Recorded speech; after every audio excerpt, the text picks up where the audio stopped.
Un saludo para todos. Hoy damos lugar a la clase de Filipenses con el pastor Humberto Paz. Para mí, el vivir es Cristo. Qué buen tema que estaremos tocando. Entonces, vamos a orar y le damos lugar al pastor Humberto. Señor amado, gracias porque para mí y para todos nosotros el vivir es Cristo.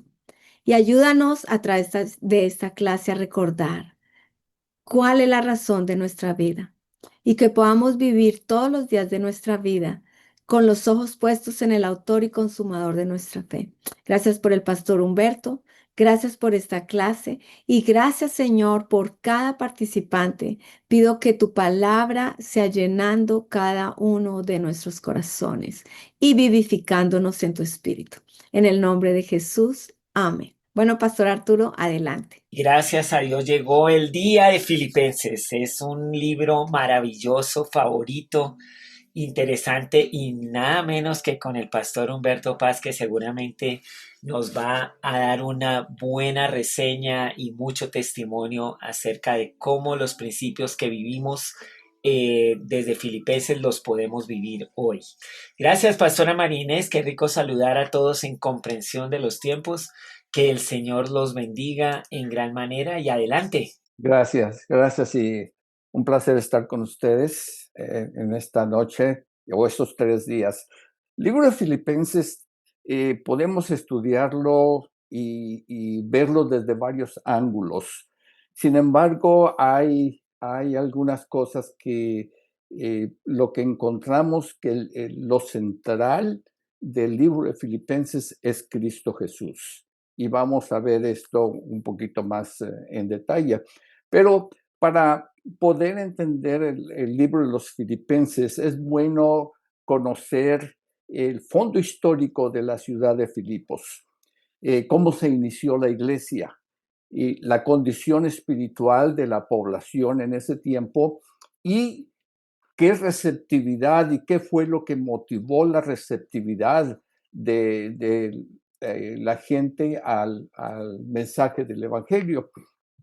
El nombre de Filipos antiguo, el nombre antiguo de Filipos era Datos y luego Crenides, que significa manantiales o pozos, y fue después renombrada por Filipo o Felipe, segundo el hijo de el padre de Alejandro Magno.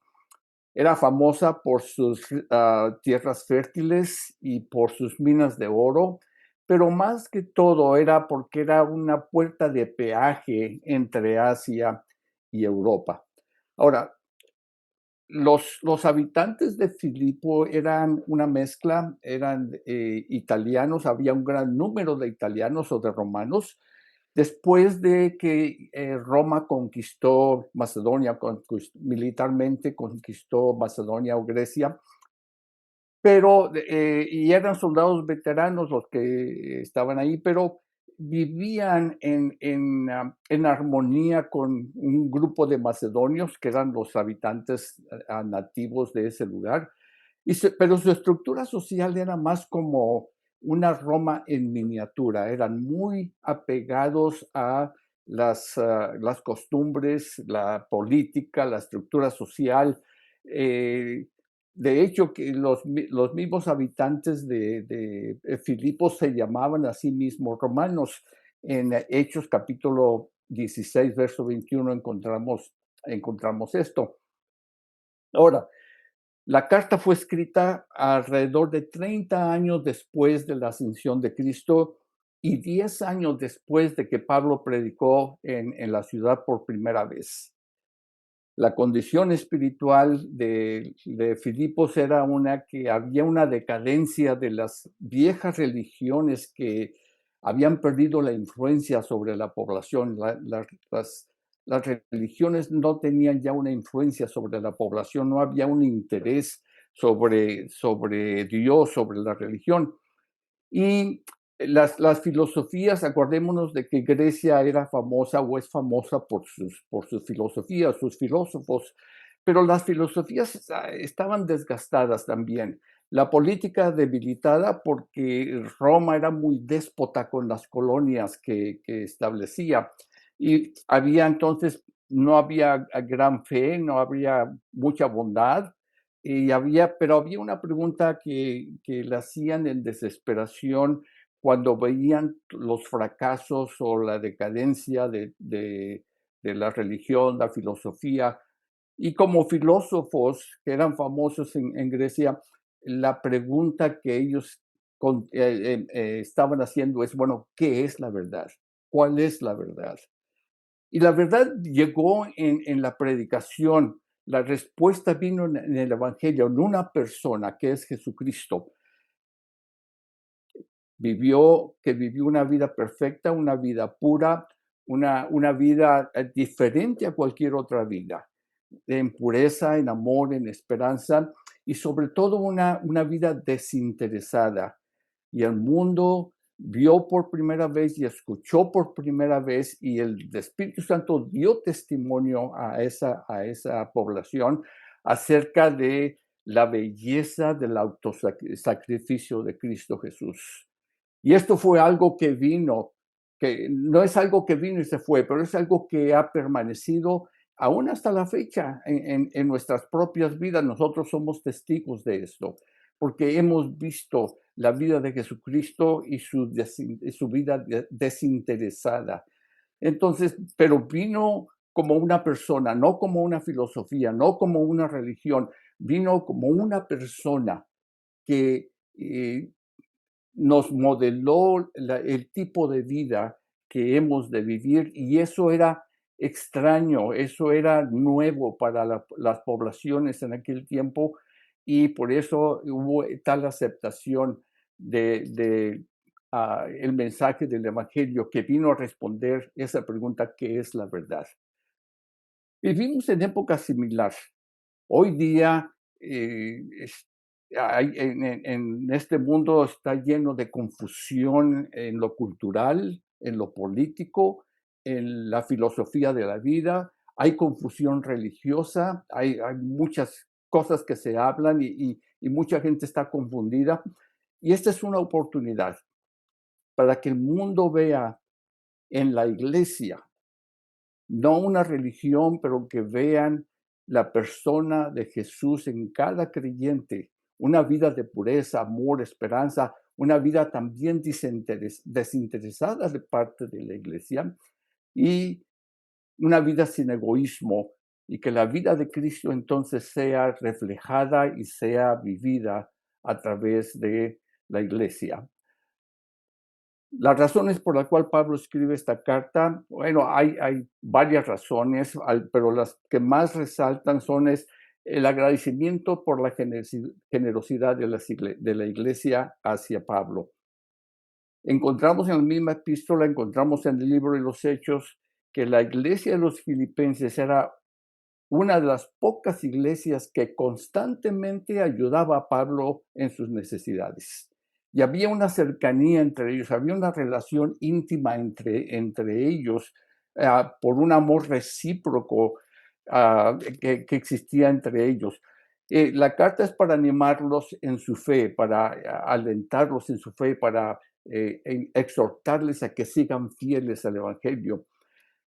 Otra razón es que Epafrodito había enfermado de muerte, dice la escritura, dice en Filipenses, y los filipenses estaban preocupados por él.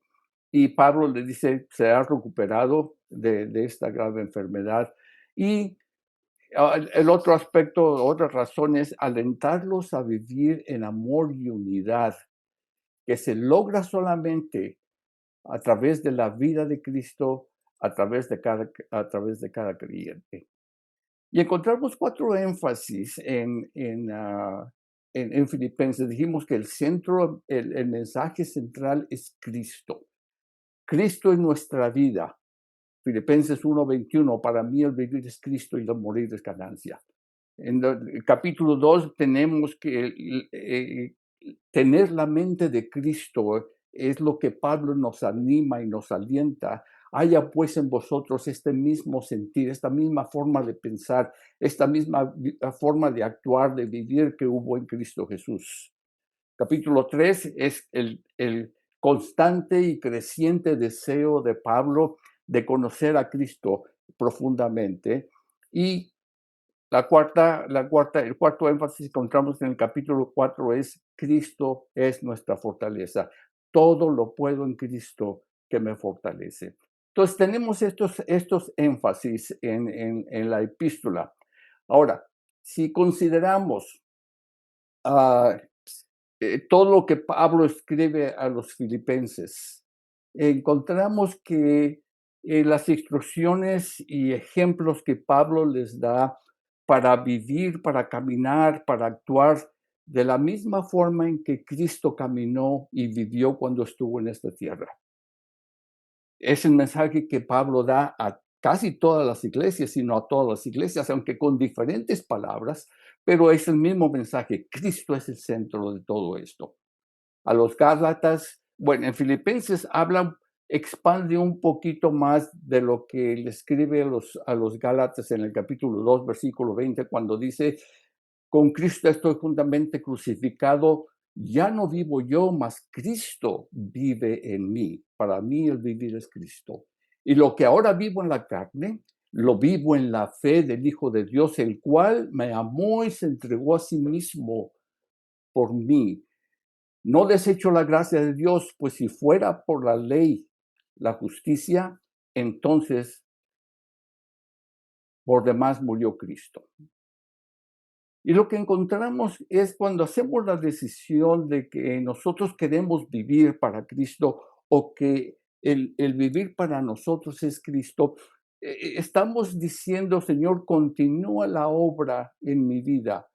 Sigue el proceso que has comenzado en mi vida. Es una entrega de nuestra vida a Jesús. Y no es automático, sin embargo, el desarrollo, la transformación no es automática solamente porque recibimos a Cristo en nuestro corazón. Es algo que tenemos que hacer día con día, entregar nuestra vida al Señor. Me pregunto si Pablo conocía las Escrituras, conocía el Antiguo Testamento, era judío, recordemos, era judío, era romano, y tenía un conocimiento pleno de las Escrituras. Y me pregunto si Pablo estaba pensando en el pasaje de Jeremías capítulo 18, cuando dice: entonces vino palabra de Jehová diciendo: ¿no podré yo hacer de vosotros como este alfarero, oh casa de Israel? Dice Jehová: he aquí que como el barro en la mano del alfarero, así sois vosotros en mi mano, oh casa de Israel. En otras palabras, Dios había comenzado una obra en Israel y quería continuar. Y si leemos el capítulo 18 de Jeremías, encontramos que Israel se rehusó, es como decir, como abandonar la mano del alfarero, se rehúsa y le dice a Dios: es inútil que sigas insistiendo, no te queremos aquí, nosotros vamos a servir a otros dioses. Y eso nos muestra que el proceso de Dios en nuestras vidas no es algo automático porque recibimos a Cristo en nuestro corazón. Es una dedicación, es una entrega de todos los días a que Dios continúe su obra en nosotros, poniéndonos a su disponibilidad. En el Nuevo Testamento encontramos el mismo concepto de permanecer en Dios. En otras palabras, somos salvos, pero necesitamos permanecer en el camino y dejar que Dios continúe haciendo su obra en nosotros. Jesús dijo en Juan 15:5: yo soy la vid y vosotros los pámpanos. El que permanece en mí y Dios en él, entonces dice, en él lleva mucho fruto, porque separados de mí nada podéis hacer. Entonces es una permanencia de todos los días, una decisión que tomamos todos los días de permanecer en Dios, de que Dios continúa haciendo esta obra en nuestras vidas. Ahora, cuando llegamos a Filipenses, el capítulo 1, el versículo 6 habla y dice: estando persuadido de esto, que el que comenzó en vosotros la buena obra, la perfeccionará hasta el día de Jesucristo. Cristo comenzó su obra en nosotros en el momento que recibimos y fuimos perdonados de nuestros pecados. pero así como voluntariamente creímos y rendimos nuestra vida a Él, es necesario que lo hagamos día con día, otra vez más, para que aquel que comenzó la buena obra en nosotros la termine hasta el día de Jesucristo. William Barclay, que es un comentarista y un traductor del Nuevo Testamento, dice que los términos que usa Pablo de que comenzó y que terminará son técnicas, palabras técnicas relacionadas con el inicio y la terminación de una ofrenda o un sacrificio. Y lo que vamos a ver y lo que vemos en esto es que mucho lo que Pablo escribe gira alrededor de la ofrenda y del sacrificio a Dios. Ahora, los romanos y los griegos entendían estos términos porque ellos también ofrecían ofrendas y sacrificios a sus dioses. Entonces Pablo, aparte de los judíos, la población judía ahí era demasiado pequeña, al grado de que no había sinagoga ahí, pero ellos entendían esta terminología. Y lo que esto quiere decir para nosotros es lo que Pablo exhorta a los romanos. Así que, hermanos, os ruego por la misericordia de Dios que presentéis. Una vez más, está hablando de terminología del Antiguo Testamento, de sacrificios. Y háblese, presentéis vuestros cuerpos en sacrificio vivo, santo, agradable a Dios para vuestro culto racional. Entonces, es que nosotros pongamos a disposición de Dios nuestros cuerpos como un sacrificio. Que Dios tome nuestras vidas y las utilice. Y describe a un israelita que trae una ofrenda y la presenta delante de Dios.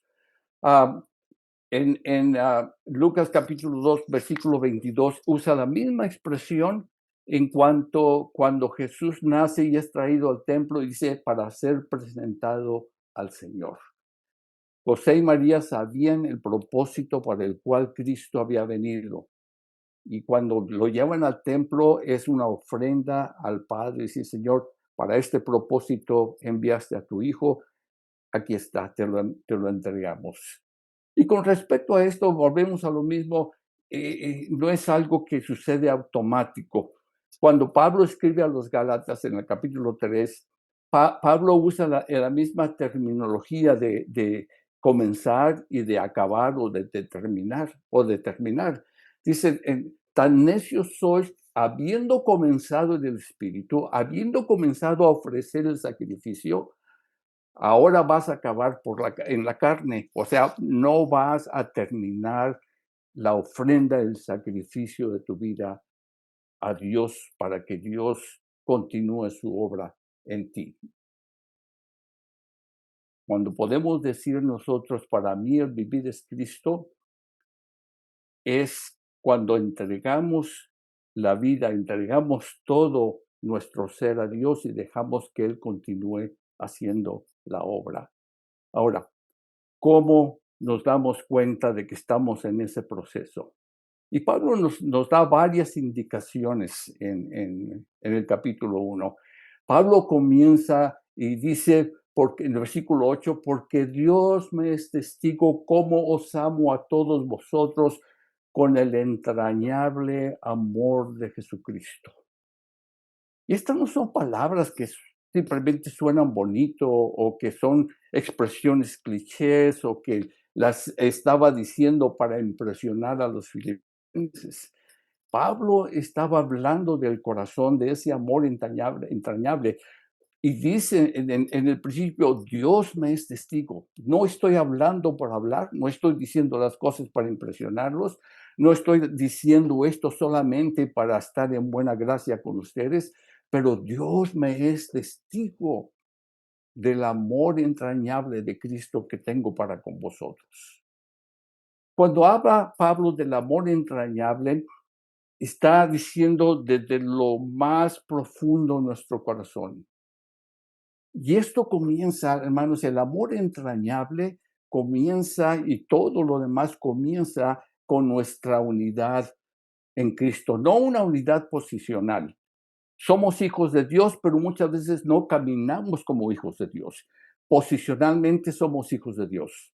Ahora, lo que nos corresponde es a vivir, a actuar, a caminar como hijos de Dios. Cuando, cuando alguien comienza un nuevo trabajo en alguna compañía en cierta posición, vamos a decir gerente, él comienza a vivir, comienza a actuar, comienza a hacer las cosas conforme a la posición que tiene en la empresa. Lo mismo es con nosotros. Tenemos una posición en Cristo Jesús. No es el título, no es la posición, es el caminar, el andar, el actuar de acuerdo a la posición que Cristo nos ha dado. Y esa es la vida en Cristo, Cristo viviendo a través de nosotros. Pablo quizás estaba proyectando o estaba hablando de los sacrificios en el Antiguo Testamento y dice en Levítico 1, 9 y 10, cuando habla de la ofrenda a Dios, dice, las entrañas y las patas se lavarán con agua y el sacerdote lo quemará todo en el altar.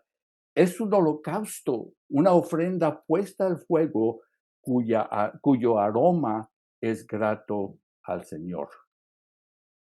El lavar las entrañas, el lavar el animal que había sido sacrificado, era solamente el comienzo de la ofrenda de sacrificio. Y cuando nosotros nos convertimos, somos lavados con la sangre de Cristo, es solamente el inicio de la ofrenda de nuestras vidas como sacrificio al Señor. Después dice que las partes, las entrañas tenían que ser puestas al fuego y es cuando entonces surgía el olor grato. Lo mismo cuando nosotros cocinamos carne o carne asada o parrillada, como se le llama en cada país, la tenemos cruda y la lavamos, pero no la dejamos ahí, la ponemos al fuego. Y llega un momento en que comienza a ser muy grato el olor y nos apetece lo que se está cocinando. Y esto es de lo que realmente la vida cristiana es como una analogía en la que presentamos nuestra vida a Dios para salvación, somos lavados con sangre de Cristo, pero ahora el proceso de seguir, por decir así, cocinando para que nuestra vida pueda emitir un olor fragante, no solamente a Dios, pero un olor fragante también a nuestros semejantes. Pablo sabía y en la vida vamos a pasar por esto que Pablo nos está hablando es por la experiencia de todo lo que él ha pasado en sus viajes misioneros y cuando iba y predicaba y la persecución que había sufrido. Sus palabras de amor entrañable surgían de lo profundo de su ser. Eran palabras que cuando leemos Filipenses podemos ver que era algo recíproco de parte de la iglesia también. Y era porque la iglesia se daba al Señor, porque habían sido unidos. Dice en 1 Corintios 6, 17, pero el que se une al Señor, un espíritu es con él. Y de esto trata todo, es lo que está tratando de decirnos Pablo. Si nos unimos, estamos unidos al Señor, entonces vamos a reflejar y vamos a vivir la vida de Cristo. Y es el amor recíproco que había entre ellos, el amor que él sentía por la iglesia y el amor que la iglesia sentía también por Pablo. Eran corazones santificados, eran el corazón de Pablo santificado, el corazón de la iglesia de los filipenses santificado. Y encontramos, por ejemplo, en segunda de Corintios, cuando en Jerusalén o la gente está en la hambruna y que están enviando una ofrenda, Pablo dice, habla de los macedonios y dice, ellos dieron más de lo que sus condiciones les permitían. Pero dice, la razón por la cual hicieron es porque se dieron primeramente al Señor y después a nosotros.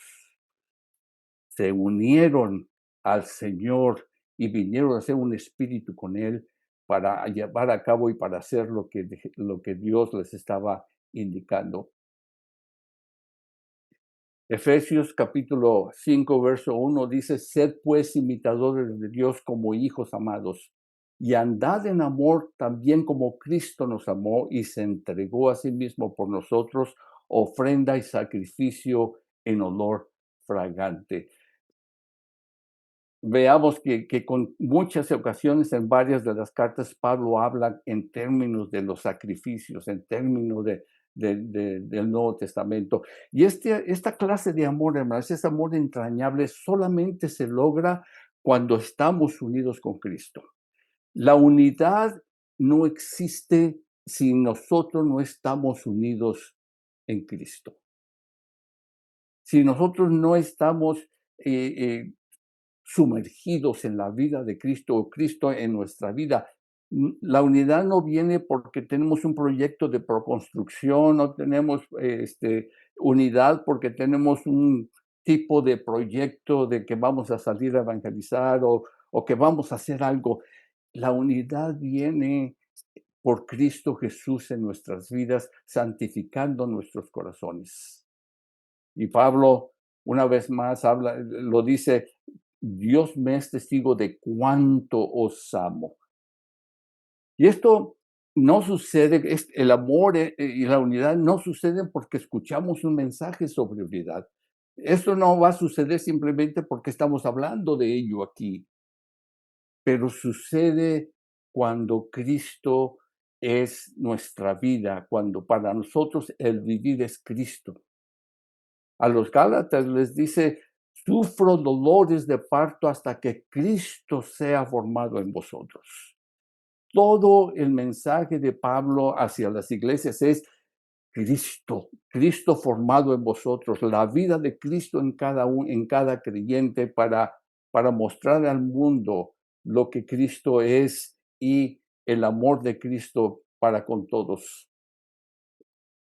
Amar de esta manera, una vez más, tener el afecto entrañable de Cristo por los demás, es cuando tenemos la unidad con el Señor. Por eso en el capítulo 2, Pablo continúa y dice, haya pues en vosotros este mismo sentir que hubo en quién, que hubo en Cristo Jesús. En otras palabras, de la forma y de la manera que Cristo te ama y que Cristo me ama, que Cristo nos ama, es la manera en que necesitamos amarnos unos a otros. Es el amor entrañable de Cristo. Somos simplemente el canal del amor de Cristo hacia otras personas. Y Pablo escribe a los colosenses después, cuando dice, vestíos pues como escogidos de Dios, santos y amados de entrañable misericordia. Una vez más, es el corazón, no es solamente las palabras que hablamos, las expresiones que usamos, proviene del corazón, porque es Cristo que vive en nosotros. Hay un elemento de obediencia y a la vez un elemento de expresión que incluye una emoción cuando somos conmovidos por el amor de Dios hacia otros. La emoción no es que vivimos de acuerdo a emociones, pero es una expresión de Dios a través de nuestras vidas. Yo no sé cuántos de ustedes han experimentado alguna vez que están orando por una persona, están orando por la gente que no conoce a Cristo, y en un momento determinado son sobrecogidos por una pasión y un amor por las almas perdidas en la forma de orar. Algo que ustedes no pueden fabricar, algo que ustedes no pueden crear, algo que nosotros no podemos hacer que suceda, pero es solamente el amor entrañable de Cristo manifestado y expresado a través de nosotros hacia las almas perdidas. Esto es lo que habla del amor entrañable. Para mí, el vivir es Cristo. Una segunda característica que vemos en Pablo con respecto a la vida de Cristo en nosotros, o cuando para nosotros el vivir es Cristo, es que los intereses de Cristo eran más importantes para él que sus propios intereses. Y leemos en el versículo 12: quiero que sepáis, hermanos, que las cosas que me han sucedido han redundado más bien para el progreso del Evangelio. A mí me interesaría no ser azotado, no estar en prisión, no ser perseguido, no ser apedreado. Eso me interesaría a mí. Pero lo que le interesa a Cristo es que las almas escuchen, que las almas oigan el mensaje del Evangelio. Y si la gente responde de una manera negativa, bueno, todo esto ha de redundar tarde o temprano para el beneficio y el progreso del Evangelio. Cuando Pablo predicó por primera vez en Filipos, ustedes, si leen el capítulo 16 de Hechos, Pablo, hubo conversiones, pero fueron puestos en prisión, fueron azotados y fueron puestos en prisión.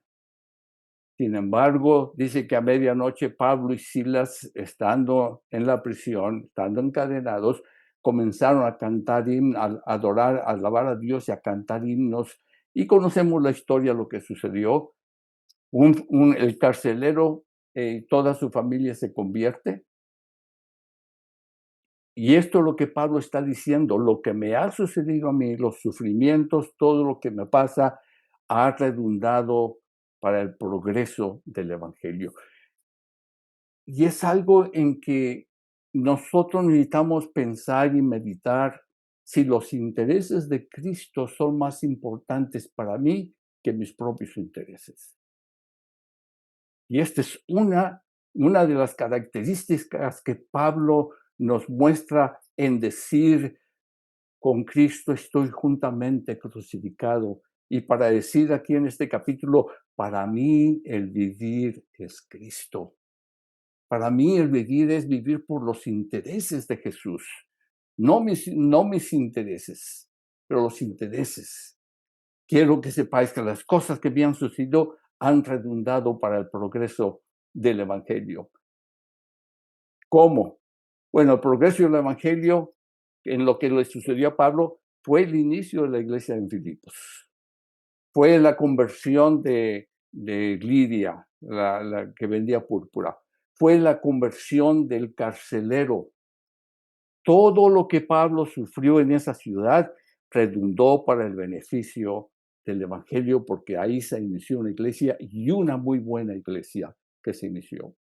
Otra cosa que dice Pablo ahí, dice: los hermanos son animados cuando he estado en prisión. Y diría uno, bueno, ¿qué clase de hermanos eran que se animaban y porque Pablo estaba en la cárcel?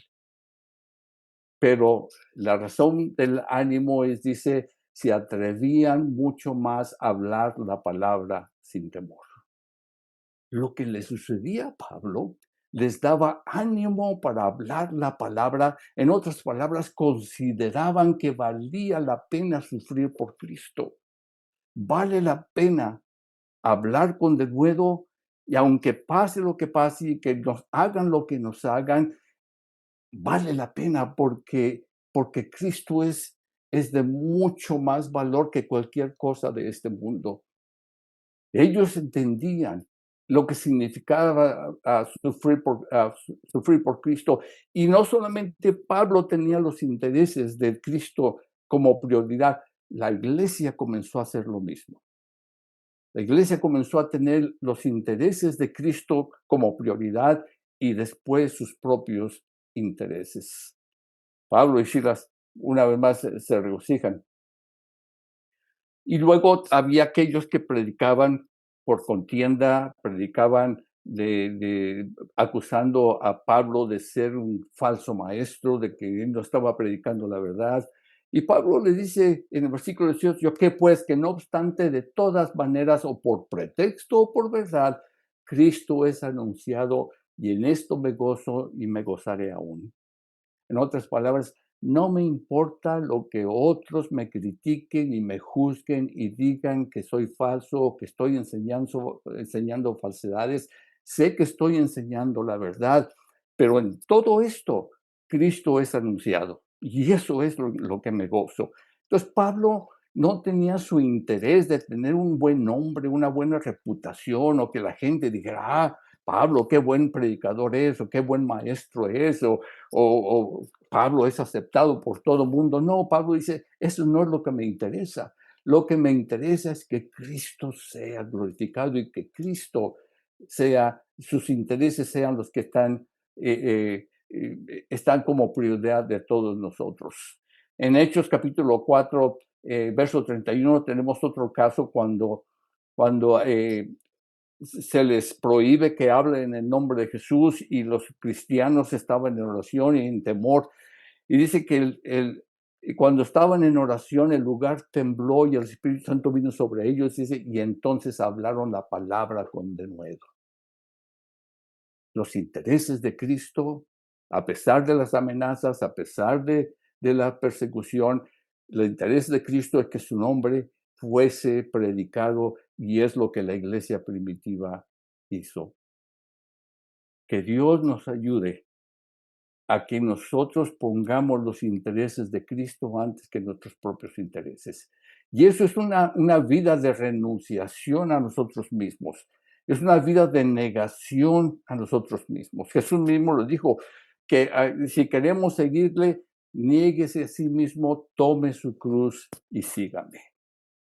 Entonces no es algo que digamos todo va a ser fácil en el camino de Dios. No, vamos a tener algunos contratiempos, vamos a tener algunas cosas que de oposición y algunas cosas que vendrán contra nosotros, pero mientras los intereses de Cristo tengan prioridad en nosotros, somos fortalecidos para seguir adelante.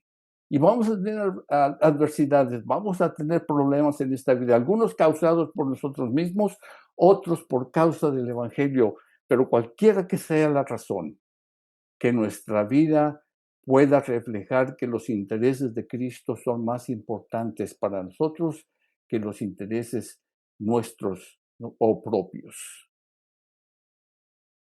Para mí el vivir es Cristo, porque sus intereses son primero que los míos. Luego, una tercera característica que encontramos en Pablo que nos habla, dice, Cristo era el tesoro de más valor que Pablo tenía en su vida. Dice el versículo 20, conforme a mi anhelo y esperanza de que nada sería avergonzado, antes bien con toda confianza como siempre, ahora también será magnificado Cristo en mi cuerpo, o por vida o por muerte. No importa, Cristo es lo de más valor en mi vida. Si vivo, Cristo seguirá siendo el mayor tesoro de mayor valor en mi vida. Si muero, es porque Cristo ha sido el tesoro de mayor valor en mi vida. Y lo demuestra con sus prisiones, lo demuestra con todo lo que Pablo sufrió, lo demuestra con todas las persecuciones que Pablo sufrió y los rechazos que experimentó.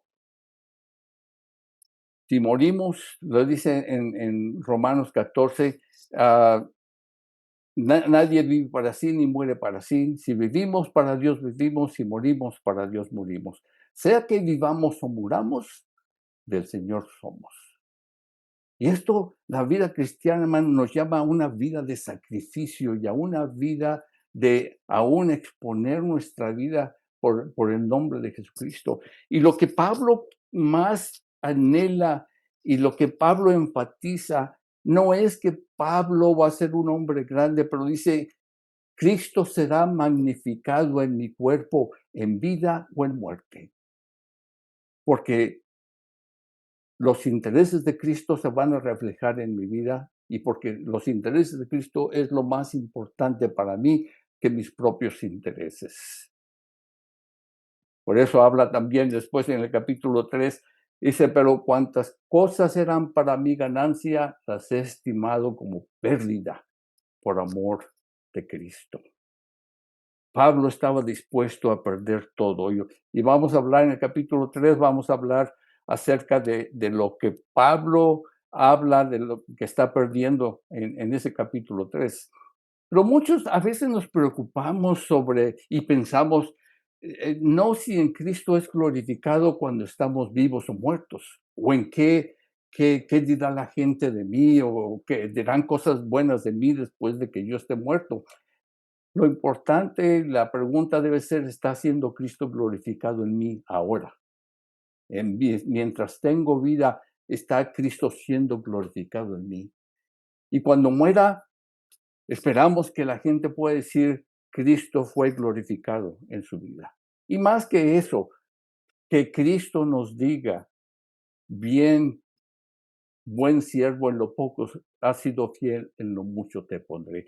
Eso es a lo que debemos buscar y lo que debemos ah, anhelar más que lo que la gente pueda decir de nosotros en esta vida o una vez que nosotros morimos. Nuestro tesoro de más valor es Cristo, debe ser Cristo, y que sea glorificado en nosotros en vida o en muerte. Una cuarta característica que Pablo nos habla es que Cristo era su mayor anhelo, versículos 23 a 25.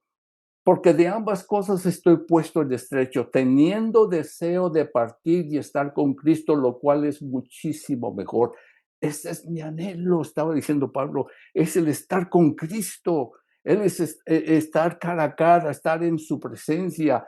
Deseo partir y estar con el Señor, porque eso es muchísimo mejor. Eso es lo que más anhelo en la vida. Sin embargo, los intereses de Cristo son la prioridad en mi vida. Y si el interés de Cristo es que yo siga en este mundo predicando el Evangelio y que sea de bien y de bendición para ustedes, Pablo dice, entonces me quedo, entonces no voy a oponerme a lo que Dios decida, a lo que Dios diga.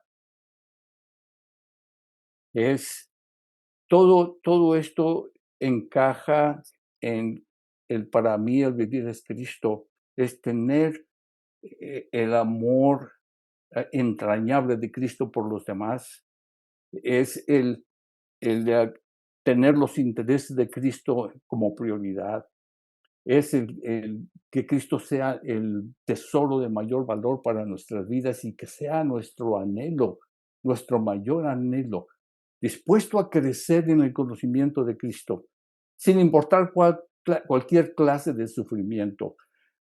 Él preferiría, Pablo dice, preferiría estar con él, pero si debo seguir en esta tierra y seguir sufriendo por la causa del Evangelio, entonces estoy dispuesto, porque Cristo hizo eso por mí, Cristo murió por mí, Cristo sufrió por mí. Y ese es su anhelo. Y ese anhelo lo daba a conocer a otras iglesias, como ya dijimos en Romanos 14, ninguno de nosotros vive para sí ni muere para sí. Y está diciendo, ese es el anhelo.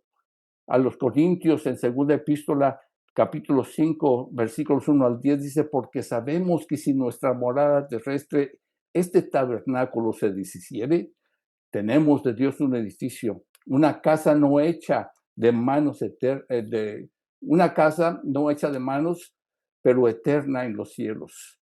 Y por esto también gemimos deseando ser revestidos de aquella nuestra habitación celestial, pues así seremos hallados vestidos y no desnudos, porque asimismo los que estamos en este tabernáculo gemimos con angustia, porque no quisiéramos ser desnudados, sino revestidos, para que lo mortal sea absorbido por la vida. Mas el que nos hizo para esto mismo es Dios quien nos ha dado las arras del Espíritu. Así que vivimos confiados y sabiendo que entre tanto que estamos en el cuerpo, estamos ausentes del Señor, porque por fe andamos y no por vista. Pero confiamos y más quisiéramos estar ausentes del cuerpo y presentes al Señor. De diferentes palabras, Pablo está hablando a las iglesias, lo que está hablando a los filipenses es de Cristo es mi mayor anhelo, es lo que más quisiera estar con Él. Sin embargo, ahora eh, es necesario que permanezca aquí. Y lo mismo es con nosotros, hermanos. Dios tiene un tiempo para todos nosotros.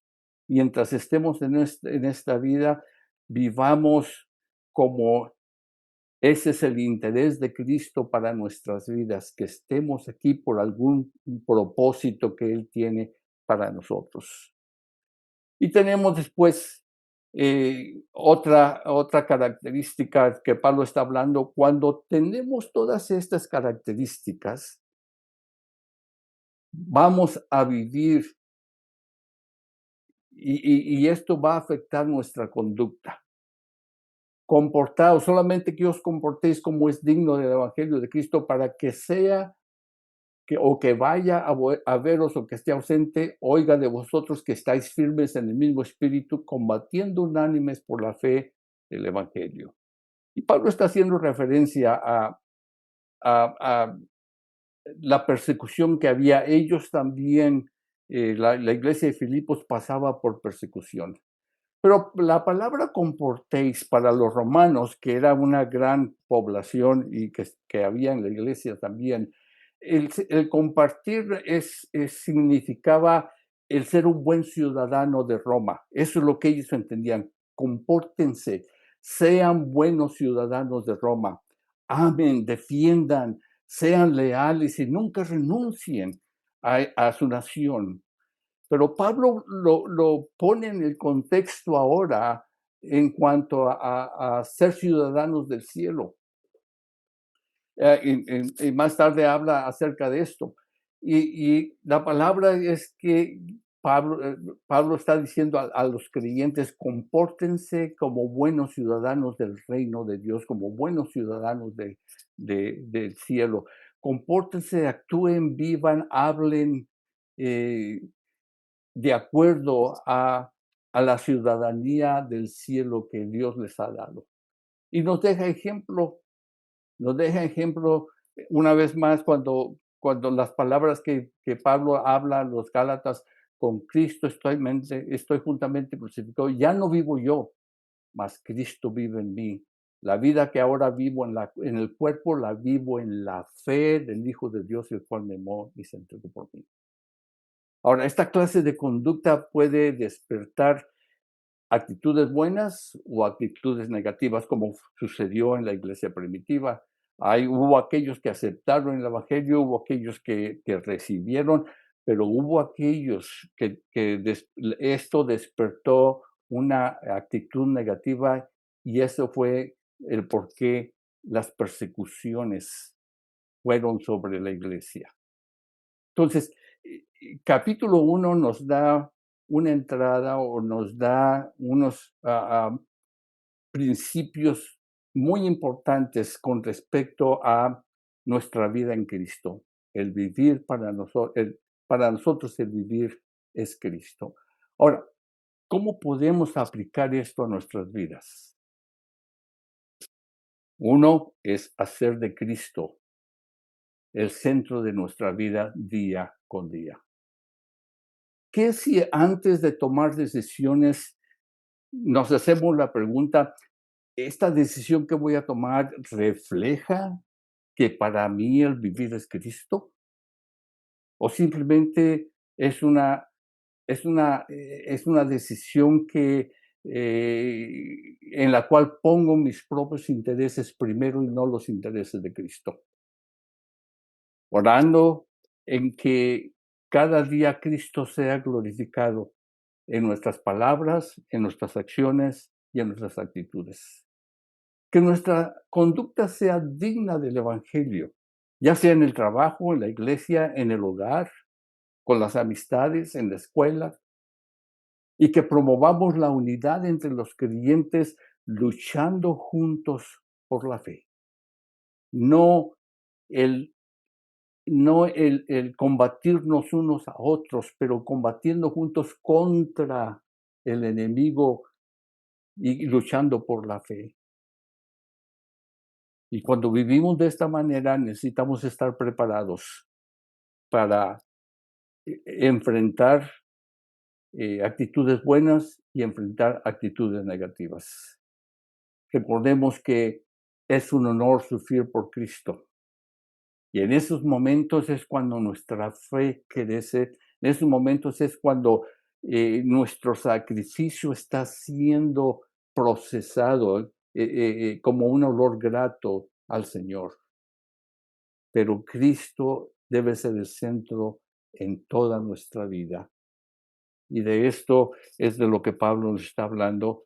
Y espero que la palabra de Dios pueda motivarnos a buscar estas cosas, sentir ese amor entrañable los unos por los otros en la iglesia, sentir ese amor entrañable que a veces yo no quiero manifestarlo, pero el interés de Cristo es que manifieste ese amor entrañable hacia los hermanos. Y debo escoger el interés de Cristo primero antes que el mío. Y eso es lo que está tratando de decirnos Pablo a los filipenses, con el amor entrañable, con los intereses de Cristo como prioridad, como Cristo el tesoro de mayor valor para nosotros, Cristo nuestro anhelo primordial, aunque esto despierte actitudes negativas o positivas de la gente, para nosotros el vivir es Cristo. Lo que suceda está en las manos de Dios, pero que tengamos eso en mente, que todo lo que nos pase redunde en el progreso del Evangelio. Y solamente, hermanos, podemos hacer esto cuando unimos nuestro espíritu al Espíritu de Dios, y si todos lo hacemos, entonces el mismo Espíritu es el que nos va a guiar, es el que nos va a dirigir, es el mismo Espíritu que nos va a decir y que nos dice en su palabra lo que necesitamos hacer en la vida, con nuestra familia, con nuestras amistades, con la hermandad de la iglesia.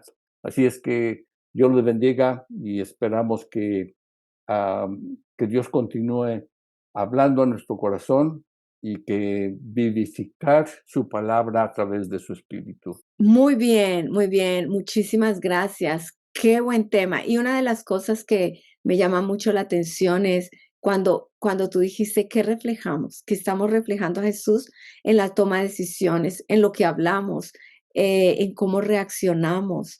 Estamos reflejando a Jesús. Es algo para evaluarnos, autoevaluarnos.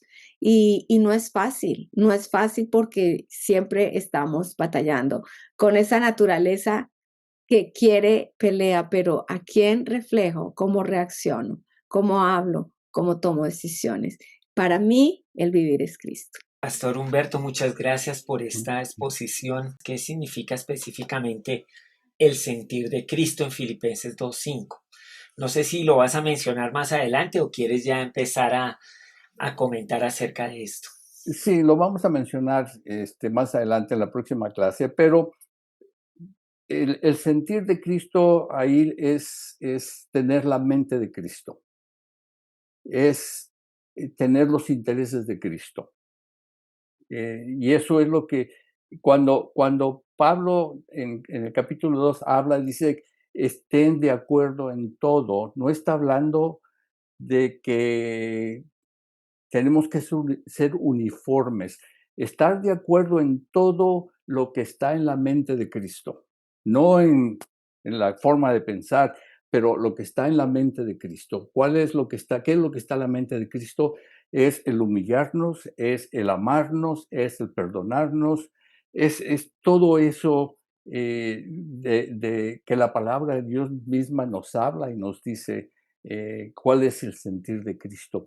Se humilló a sí mismo, tomó la forma de hombre. En fin, hablamos un poquito más mañana.